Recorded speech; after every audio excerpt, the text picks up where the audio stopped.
Welcome back to Ghouls Garage. Today's episode, we're installing a Ford 9-inch rear end. We're going to put it together, show our viewers what they need to know, what they'll be getting in their kit if they buy a kit, or what they're looking for. Happens to be our third member here. The gasket for that. Got our brake set up. Happen to be using a Willwood brake setup. Emergency disc brake.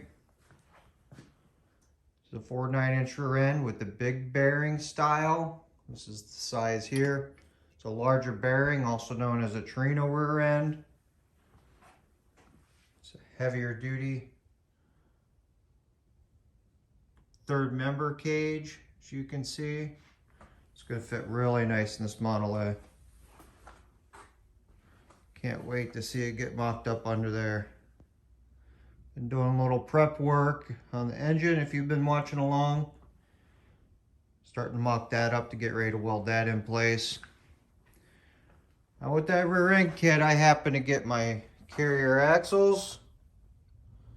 You're gonna get some axle flanges here and here in the kit with directions. I had no idea what these were. And maybe you're in the same boat if you've got the same kit and you're watching the video to try and figure it out. So follow along, I'll show you where these go. You got your wheel studs. I'm doing the longer ones. Came with two sizes. Those would be for the big wheels in the back. You'll have different bolt patterns here set up, so you have to figure that out. Here's the emergency brake. We showed you a view of that earlier. And our caliper. We're going to go four-wheel disc all the way around.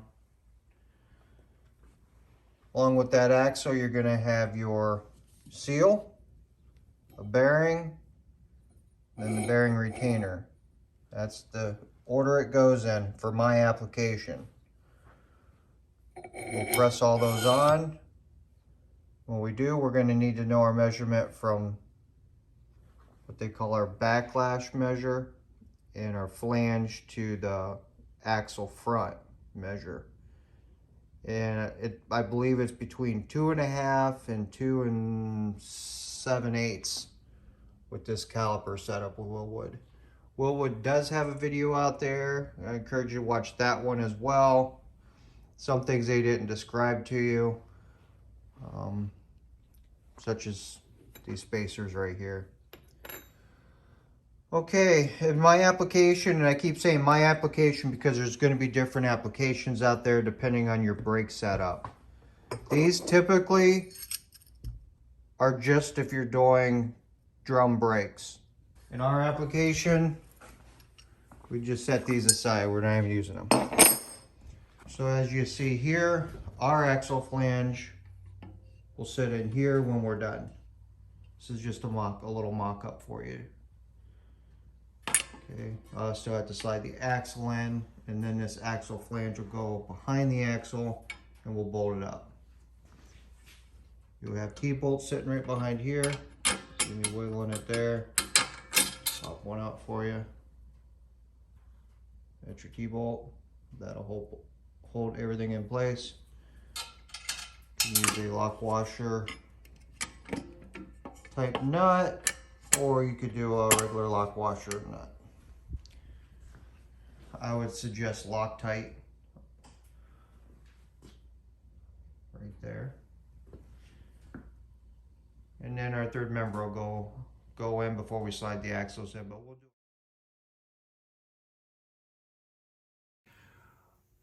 First part of our video segment, if you're watching it, we had the axles with the shafts pressed on. We were explaining the measurements. So we went ahead and got all that buttoned up. We had to send the axles out to the machine shop to get them pressed. We're happy those came back really nice, as you can see. We went ahead and applied gasket maker to both sides of the bunkin here, or the diff. And then we went ahead and put the third member in. Went ahead and tightened down everything so far, except for one. I want to show you they do take a crush washer You'll install that. Then I have the locking nut after. I'm going to apply Loctite after I've ran this rear end and drain the oil again to each of these, and I'll retorque them down again. If I do Loctite now, if I got to pull it back apart, it's just going to be harder if there's any problems. So we'll go ahead, snug all those down, crisscross your pattern. From there, we'll be ready to start the axles. As we mentioned before, there's T-bolts to hold in the emergency brake setup. This happens to be a T-bolt. That'll set there.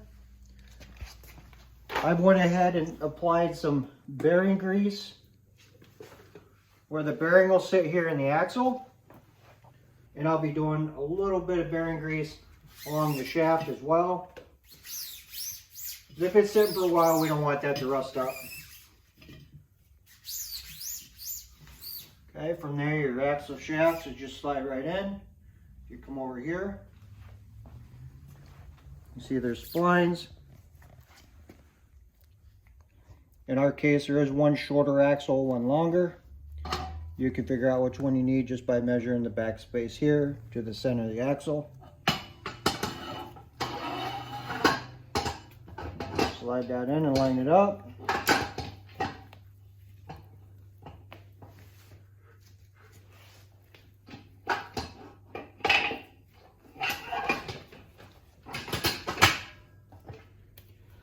Then often is the case, you may have to take a block of wood and tap that in until it sits where it needs to be.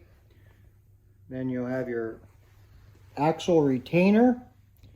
This will face upward.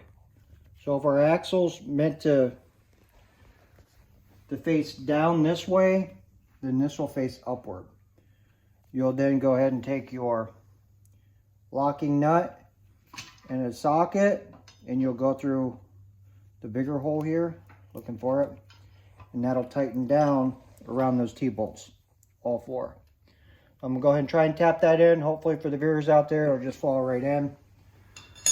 When we did the third member, I had to hammer that in with a block of wood and a hammer. It was fighting along the way with the studs. But we initially got it. As it's drying up now, we'll get it cleaned up. From that stage, we'll start applying our brackets that we need for the rear end cross member and the 4-link setup that we're doing on that. So we'll go ahead and show you some videos along the way, some pictures. If you haven't seen the Model A, we'll take you for a walk around it here in a minute. We've got a few parts that we've already mocked up on it. We're getting excited to get ready to start welding some things. This seems to be our crucial piece that we've really been waiting on for a while. So we're really happy we got it. Go ahead and give that a little tap.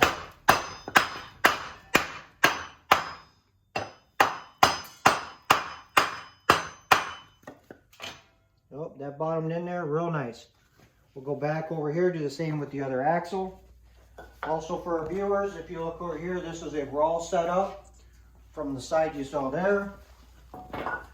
We are making sure our emergency brake bracket is facing to the front for our cable.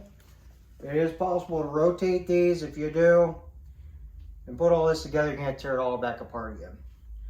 Also with this brake setup is it does give you some adjustment in your back caliber. If you do need to adjust a 1/4 inch, shim it back out, so forth. If your axle doesn't measure, I believe it was at 2 and 7.73 inches. Some are 2.5, but I think 2.73 is what we're looking for. Again, refer to your manufacturer's specifications for the rear end that you're putting together a building. So again, here's our T-bolts. Simple setup. We'll set that in place. Like so. So that's the 4 T-bolts I was talking about that the keeper will go over and bolt to. Got the axle now lubed up, a little bit of gear oil just to keep it from rusting. We've lubed up the area for the bearing that's going to sit in there. That's just to help it seat for the first time in place, just like the other side. Just a little block of wood.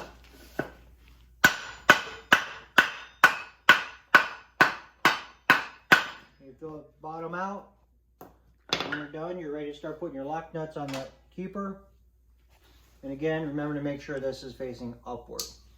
All right, we just finished tightening up the axle flanges. I should note again that the open end points upward on the axle. And the flange, if you're looking at it, the flange goes towards the inside, towards the third member, towards the center of the rear end. I mentioned in the beginning of the video, which would be surprising, this would come in the kit. I had no idea what it was. It happens to just be a spacer that sits here. And that's if you need it. So your rotor will sit and bounce in between it, just like so. Now, we also noted your axle flange to your axle measurement itself should be, I think, between 2.5 and 2 and 7.3 inches. We talked it's measure from here, the back side here, this piece, or the front side of your axle here to here. So if we just did a quick measure, you see we're at 2.5. Now, why is that important?